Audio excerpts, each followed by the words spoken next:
We continue today with the third chapter of the Book of Kings, which has one of the most famous, well-known stories in the entire Tanakh.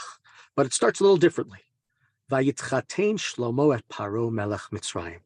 Shlomo, right, he allied himself by marrying the daughter of Pharaoh.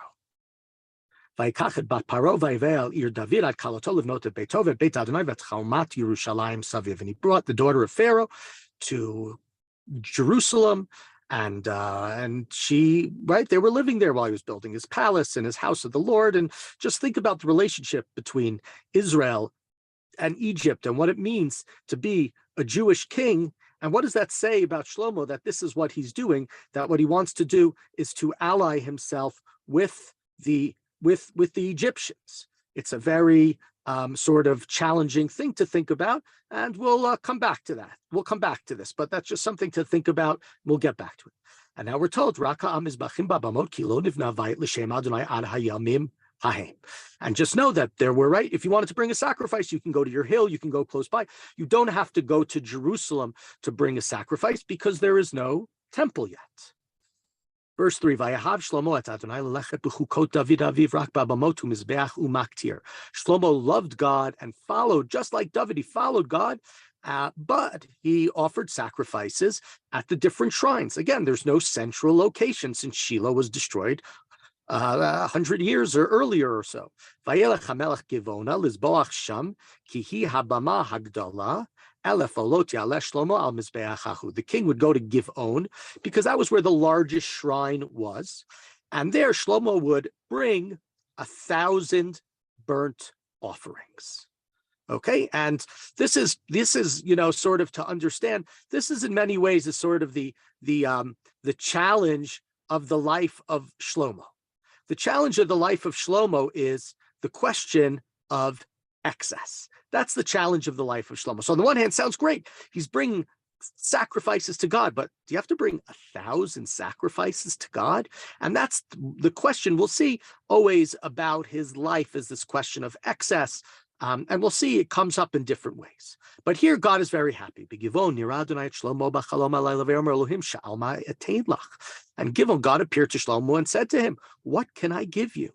Vayomer Shlomo ata asiti mavdecha David avi chesed gadol kasher alach lefanecha be'emet uv'tzedakah uv'yishrat levav v'imach v'tishmar lo et hachesed hagadol hazeh v'titei lo ven yoshev al kiso kayom hazeh. Firstly, you dealt kindly and graciously with my father because he followed your path. He was with you, and you've given kindness to his son. That now I occupy this for their own. V'ata Adonai Elohei ata himlachta et avdecha. But now I'm just a young king in place of my father, and I don't know what to do. And Seituvo, we've pointed this out, we've had this multiple times, is the understanding of leading the army. Moshe, back in the book of Bamidbar, asks for a leader who could Yavo V'yetze, who can bring the Jewish people in and out. That is Yoshua. Yoshua is able to bring the people into Yericho in the early part of that book, even though it says Yericho misugeret ein yotzei v'ein ba, nobody could come in or come out. But Yoshua was endowed with the power of bringing Bnei Israel in and out, and of course that was what the other kings did. And Shlomo says, "I don't know what to do. I'm not that type of person." Continue verse 8. Asher bacharta amrav asher lo yimanev lo yisaper merov. And I'm in the midst of your people, the people that are too numerous or too to be counted. And interesting to think about it here. Think about the last chapter in the book of Shmuel, where David, yes, he's sort of provoked, and it's not exactly clear why he does so, but David, of course, goes and counts the people, and that's a problem. And Shlomo here is saying, it's right, it's your nation that you spoke, and I will not count them.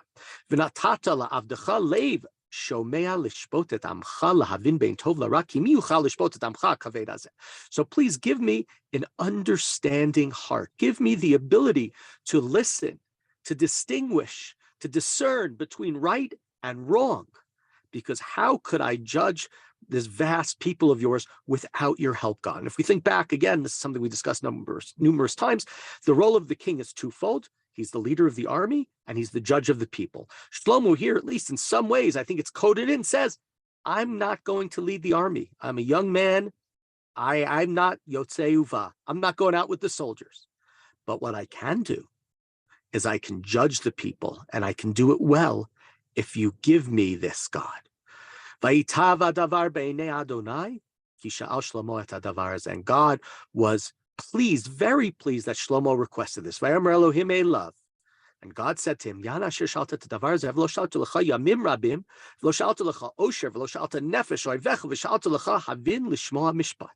because you asked for such a thing, right? You asked for something that really helps others and is going to help you be a better king. You didn't ask something for yourself. You didn't ask for a long life. You didn't ask for wealth. You didn't ask for your enemies to, to be taken care of. Shlomo already did that in the last chapter, although that doesn't all happen at this point in time. Some of the things in the last chapter happen after this, right? What did you ask for? You asked for discernment to be able to judge properly. And therefore, Hine asiti kidvarecha, hine natati lecha lev chacham v'navon asher kamocha lo haya lefanecha, v'acharecha lo yakum kamocha. And therefore, I'll do as you asked. You will be wise. You will be discerning. You will be bright. You will be sharp, like nobody before or nobody ever again. Of course, this is the verse where people say that Shlomo was the smartest person of all time. I mean, it's hard to argue with Leonardo da Vinci, but this is what the book of Melachim says. V'gam asher lo sha'alta natati lach gam osher gam kavod asher lo ya kamocha ish melachim kol yamecha. And also, I'm going to give you, because that's what you asked for, riches and glory like no king has ever had. V'im, and here's the big word, right? That v'im, if telech b'darchai lishmor chukay u'mitzvotai kasher halach David avicha v'arachti et yamecha. And if you listen, then I will also grant you long life if you follow the ways of David. We're up to verse 13. Vayikash Shlomo v'hinei chalom. And those are the words, if we think back to Yaakov Avinu, when he is sleeping and has the dream of the ladder, right? You think about Yaakov, and the at least midrashic understanding is the Har HaMoriah. That's the place where the Beit HaMikdash is being built, and of course Shlomo will be the one who builds the Beit HaMikdash. Vayavo Yerushalayim vayamod lifnei Aaron brit Adonai vayalo lot vayas shlamim vayas mishteh l'chol avadav. Shlomo goes to Jerusalem and he stands in front of the ark and he offers more sacrifices, and he has a banquet for all of his people. He's sharing this idea, and what we could see right now, the potential of Shlomo is tremendous. He has the throne. It seems like it's a time of peace. God is very happy. He's wise. He's discerning. He's able to really work well with the people and be their leader. And he expresses that. He cares about his servants. He'll make a banquet for them. Everything seems well. And again, just like we said about Shlomo's relationship with Egypt, let's put that in the pocket, and we'll come back to it. And then we continue with the story that is very well known. Then two prostitutes came before the king and stood before him. So before anything else, the fact that Shlomo is willing to even see two prostitutes is an amazing thing. He's the king. Two prostitutes are going in front of the king. These people are sort of at the bottom of society. This is not, two big businessmen are having an argument and they go in front of the king. Shlomo is willing to judge the people, and you don't only have to be the most influential, the wealthiest, the brightest. Two prostitutes, Shlomo will judge them as well. Right?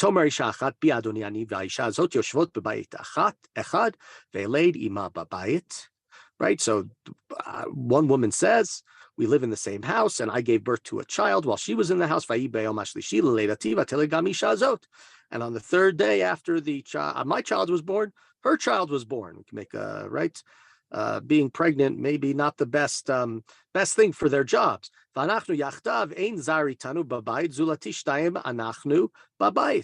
there's no one else in the house, just the two of us are in the house. And this woman, right, we'll call the first woman Rachel, we'll call the second woman Leah. Rachel says Leah's baby died at night, asher shachva alav, because she laid on it. She died. Maybe the kid died of SIDS or something, a tragic, terrible thing, and it was Leah's baby that died. And what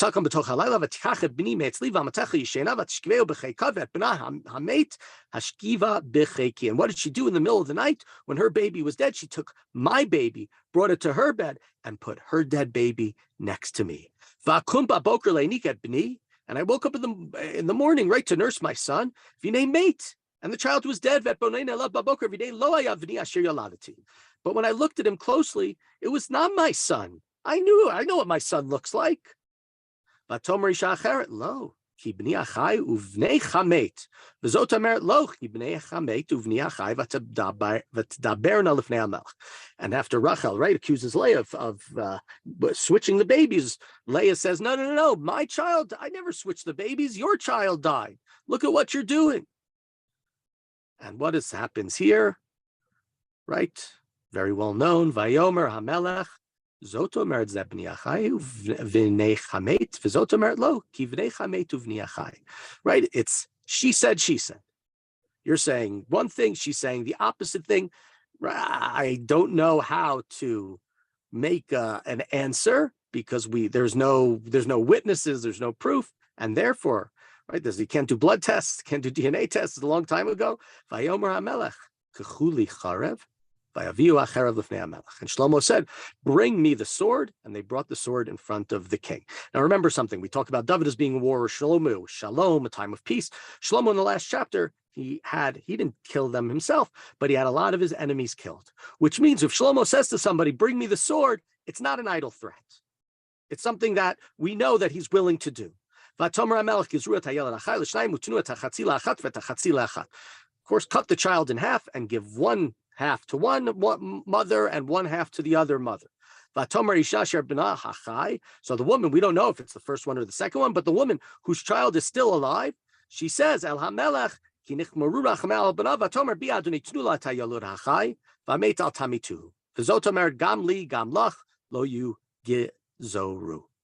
so while the woman says, right, woman A, whose child is still alive, says, no, just give her the baby. We shouldn't have two dead babies. The other woman says, no, just do as you please. Cut the baby in half. And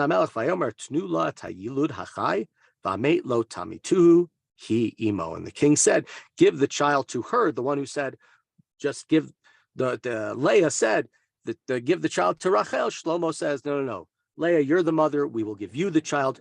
Do not kill the child because you were willing to keep the child alive, even if you couldn't have the child, that shows that you are the mother. And everybody heard of the great wisdom of the king. And they were in awe. This is not Yeru, which oftentimes we think of as being fear or scared. This is not fear or scared. This is they were in awe of his genius. Because they saw that he possessed divine wisdom. He had godly wisdom to execute judgment. There's the only way he could figure out such a thing is with God's discernment. And what we see here, in a sense, Shlomo is very different from David. David is a warrior. Yes, you see he's judged at times, right? We see women and then prophets and different people come before him. Generally, when we see people coming before David, they're there to sort of trick him into admitting a sin or figuring something out. But Shlomo here, he's not a man of war, but what he is he's a man of wisdom. And so God is with him, not in war like David, but he's there as the judge and with wisdom. This story, which is about the cutting the baby in half, there's a very important point which we'll complete about it.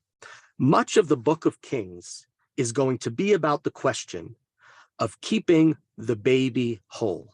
And by the baby, I don't just mean this baby in this chapter. This baby is a metaphor for the Jewish people. Who is responsible to keep the Jewish people together? Who is responsible to keep the Jewish people with God and moving forward and not having them divided? And it's going to be the roles of the kings. It's going to be the roles of the prophets. And that's going to be one of the great questions in this book is, are we able to possibly keep the baby whole, or will the baby be cut in half? And sadly, we know that in many ways, yes, the baby is cut in half, Shlomo, because we know that the kingdom is going to split not long after Shlomo's reign. But keep that story in mind, because that's one of the themes of the book that we'll see come up, who can keep the child alive and who can't.